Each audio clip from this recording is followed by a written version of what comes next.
नीरूरू नाम से बुलाए गांव को पानी की कमी रहने पर उस गांव वाले 10 मील दूर रहे एक पुराने कुएं से पानी निकालकर कटोरियां भर के एक कवाड़ी में इधर उधर रस्सियों की मदद से कटोरियां बांध के उनको कंधों पर रख के पैदल चल के पानी लाते थे।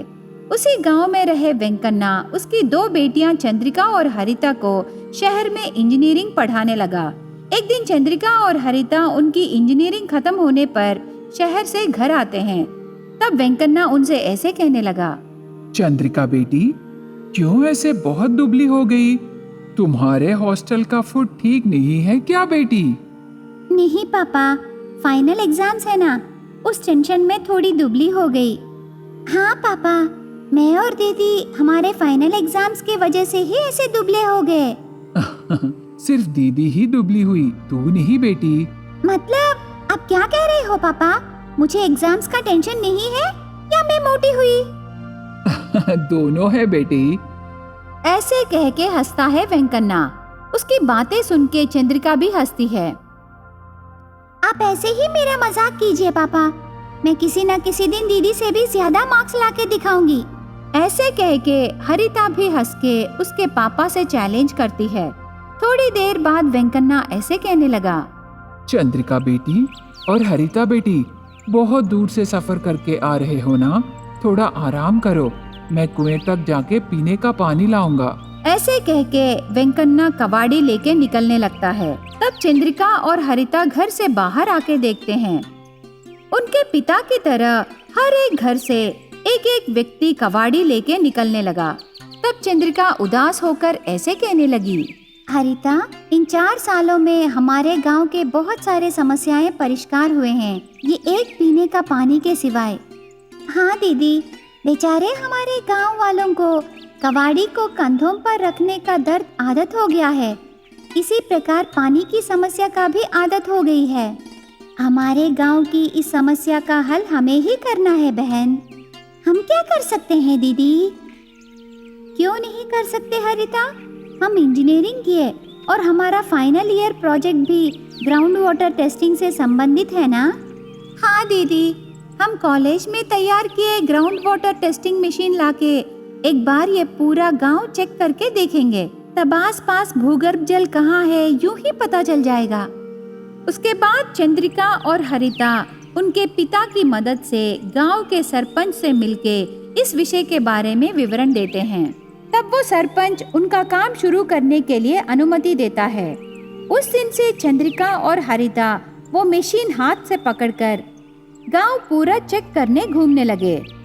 ऐसे 3 दिन चंद्रिका और हरिता दिन रात चेक करके ढूंढने पर गांव से 5 मील दूर जमीन के अंदर पानी रहने के संकेत मशीन में आते हैं। उसे देख के चंद्रिका और हरिता बहुत खुश होते हैं। हेलो फ्रेंड्स, आज हम सुनेंगे कहानी जमीन के अंदर सुनहरा सुरंग। नीरूरू नाम से बुलाए गांव को पानी की कमी रहने पर उस गांव वाले 10 मील दूर रहे एक पुराने कुएं से पानी निकालकर कटोरियां भर के एक कवाड़ी में इधर उधर रस्सियों की मदद से कटोरियां बांध के उनको कंधों पर रख के पैदल चल के पानी लाते थे। उसी गांव में रहे वेंकन्ना उसकी 2 बेटियां चंद्रिका और हरिता को शहर में इंजीनियरिंग पढ़ाने लगा। एक दिन चंद्रिका और हरिता उनकी इंजीनियरिंग खत्म होने पर शहर से घर आते हैं। तब वेंकन्ना उनसे ऐसे कहने लगा, चंद्रिका बेटी, क्यों ऐसे बहुत दुबली हो गई? तुम्हारे हॉस्टल का फूड ठीक नहीं है क्या बेटी? नहीं पापा, फाइनल एग्जाम्स है ना, उस टेंशन में थोड़ी दुबली हो गई। हाँ पापा, मैं और दीदी हमारे फाइनल एग्जाम्स की वजह से ही ऐसे दुबले हो गए। सिर्फ दीदी ही दुबली हुई, तू नहीं बेटी। मतलब आप क्या कह रहे हो पापा? मुझे एग्जाम्स का टेंशन नहीं है या मैं मोटी हुई? दोनों है बेटी। ऐसे कह के हंसता है वेंकन्ना। उसकी बातें सुन के चंद्रिका भी हंसती है। आप ऐसे ही मेरा मजाक कीजिए पापा, मैं किसी न किसी दिन दीदी से भी ज्यादा मार्क्स लाके दिखाऊंगी। ऐसे कह के हरिता भी हंस के उसके पापा से चैलेंज करती है। थोड़ी देर बाद वेंकन्ना ऐसे कहने लगा, चंद्रिका बेटी और हरिता बेटी, बहुत दूर से सफर करके आ रहे हो ना, थोड़ा आराम करो। मैं कुएं तक जाके पीने का पानी लाऊंगा। ऐसे कह के वेंकन्ना कबाड़ी लेके निकलने लगता है। तब चंद्रिका और हरिता घर से बाहर आके देखते हैं। उनके पिता की तरह हर एक घर से एक एक व्यक्ति कबाड़ी लेके निकलने लगा। तब चंद्रिका उदास होकर ऐसे कहने लगी, हरिता, इन 4 सालों में हमारे गांव के बहुत सारे समस्याएं परिष्कार हुए हैं, ये एक पीने का पानी के सिवाय। हाँ दीदी, बेचारे हमारे गांव वालों को कबाड़ी को कंधों पर रखने का दर्द आदत हो गया है। इसी प्रकार पानी की समस्या का भी आदत हो गई है। हमारे गांव की इस समस्या का हल हमें ही करना है बहन। हम क्या कर सकते हैं दीदी? क्यों नहीं कर सकते हरिता? हम इंजीनियरिंग किए और हमारा फाइनल ईयर प्रोजेक्ट भी ग्राउंड वाटर टेस्टिंग से संबंधित है ना? हाँ दीदी, हम कॉलेज में तैयार किए ग्राउंड वाटर टेस्टिंग मशीन लाके एक बार ये पूरा गांव चेक करके देखेंगे। तब आस पास भूगर्भ जल कहाँ है यूं ही पता चल जाएगा। उसके बाद चंद्रिका और हरिता उनके पिता की मदद से गांव के सरपंच से मिलके इस विषय के बारे में विवरण देते हैं। तब वो सरपंच उनका काम शुरू करने के लिए अनुमति देता है। उस दिन से चंद्रिका और हरिता वो मशीन हाथ से पकड़कर गांव पूरा चेक करने घूमने लगे। ऐसे 3 दिन चंद्रिका और हरिता दिन रात चेक करके ढूंढने पर गांव से 5 मील दूर जमीन के अंदर पानी रहने के संकेत मशीन में आते हैं। उसे देख के चंद्रिका और हरिता बहुत खुश होते हैं। 2 बहनें चंद्रिका और हरिता बहुत अमीर परिवार से होने पर उन्हें किसी भी विषय में रेस्ट्रिक्शंस नहीं रहते। उनके माता पिता दूर फॉरेन में रह के बहुत पैसे कमा के इंडिया में रहे बेटियों के लिए पैसे भेजने से यहाँ ये दोनों बहनें उन पैसों को खर्चा करके बहुत ऐश की जिंदगी जीने लगे। वो दोनों बहनों का ख्याल रखने के लिए इंडिया में रहे गोपाल नाम का केयर टेकर को सौंपते हैं उनके माता पिता। एक दिन गोपाल कोई डॉक्यूमेंट्स लाके दोनों बहनों से ऐसे कहने लगा, बड़ी बेटी, छोटी बेटी, तुम दोनों ये 2 लाख रुपए मांगे ना, मम्मी डैडी को बोल के मैंने पैसों का इंतजाम कर दिया है। तुम दोनों वो पैसे जब चाहिए तब ले लो। पहले इन डॉक्यूमेंट्स पर तुम दोनों सिग्नेचर्स करो। ऐसे विनम्रता से कहता है। तब चंद्रिका ने, कोई बात नहीं गोपाल, हमें जब जरूरत पड़ेगी तब लेंगे, लेकिन मम्मी डैडी कैसे हैं? उनको क्या होगा, वो तो बहुत अच्छे हैं। मम्मी डैडी तुम दोनों को आराम से जिंदगी जी के एंजॉय करने को बोले बेटे। वो तो हमारा काम ही है गोपाल। दीदी, हम बहुत लकी है ना, ऐसे मम्मी डैडी किसी को नहीं रहेंगे। क्या कोई बच्चों पर इतना भरोसा करके उन्हें यहाँ इंडिया में छोड़ के सिर्फ माता पिता जाके फॉरेन में रहेंगे क्या?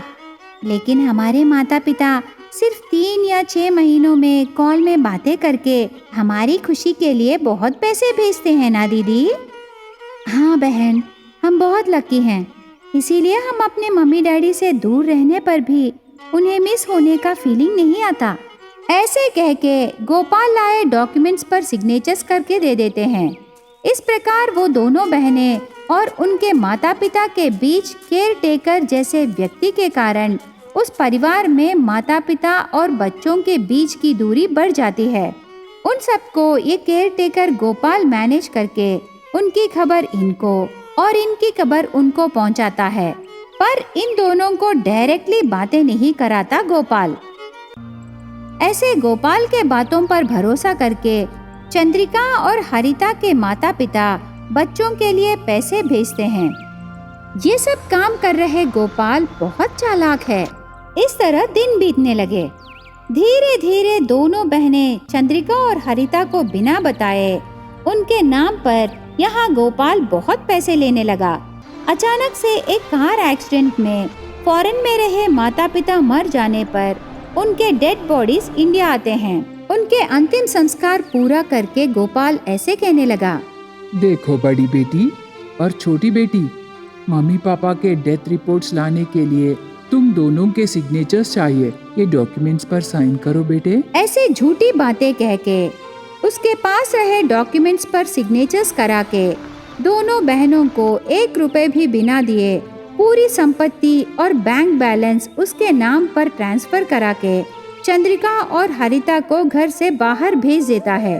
वो गर्मी का मौसम होने पर बेघर हुए दोनों बहनें रोड पर आ जाते हैं। तब बहन हरिता ऐसे कहने लगी, दीदी अब हमारा क्या होगा? पूरा उल्टा पुल्टा हो गया। वो इडियट गोपाल ने हमारे पूरे पैसे लेकर इतना बड़ा धोखा दिया। अभी हम कहाँ जाएंगे? इतनी धूप में लोग कैसे जिएंगे दीदी? हाँ बहन, हम हर समय एसी में ही रहते थे ना। घर से बाहर कदम रखने से लग्जरी कार थे, लेकिन अभी हम दोनों इतनी कड़ी धूप में ऐसे रोड पर आ गए। हमारा सफर कहाँ तक है भगवान ही जाने। पहले हमें सर छुपाने के लिए एक छत की जरूरत है बहन। ऐसे सोचकर एक अनजान जगह पर पूरा साफ करके वहाँ आसपास मिले लकड़ियाँ इकट्ठा करके एक छोटा सा घर बनाते हैं दोनों बहनें। तब छोटी बहन हरिता ऐसे कहने लगी, दीदी घर तो लकड़ियों से बना दिए, पर छत कैसे दीदी? नारियल के पत्ते खरीदने के लिए हमारे पास पैसे भी नहीं है ना। ऐसे मासूमियत से कहती है। तब दीदी चंद्रिका ने, हाँ बहन, यहाँ आसपास बहुत घास है ना, उसे लाके घास से घर का छत बनाएंगे। उसके बाद दोनों बहनें ढेर सारा घास लाकर छत के ऊपर ढक के घर के अंदर बैठकर ऐसे बातें करने लगे। देखी बहन, इतने दिन हम एसी में रहे, पर इतनी ठंड हमें कभी महसूस नहीं हुई। पर अभी देख, दिन भर धूप में हम दोनों मिलके बनाए इस घास के घर में बैठने से बहुत ठंड लग रही है ना। शायद भगवान ने हमें मेहनत की कीमत बताने के लिए ही हमारे मम्मी पापा को हमसे दूर किया। हमारी पूरी संपत्ति मिट के ऐसे घास के घर में रहने की स्थाई में भगवान लाए हैं। ठीक है, जिंदगी में तरह तरह के एक्सपीरियंसेस होते हैं। इस गर्मी के मौसम में इस घास के घर में हम कैसे रहेंगे शायद समय को ही पता है। उसके बाद उनके बनाए घास के घर में रह के मेहनत करके काम करके जीने लगे दोनों बहनें।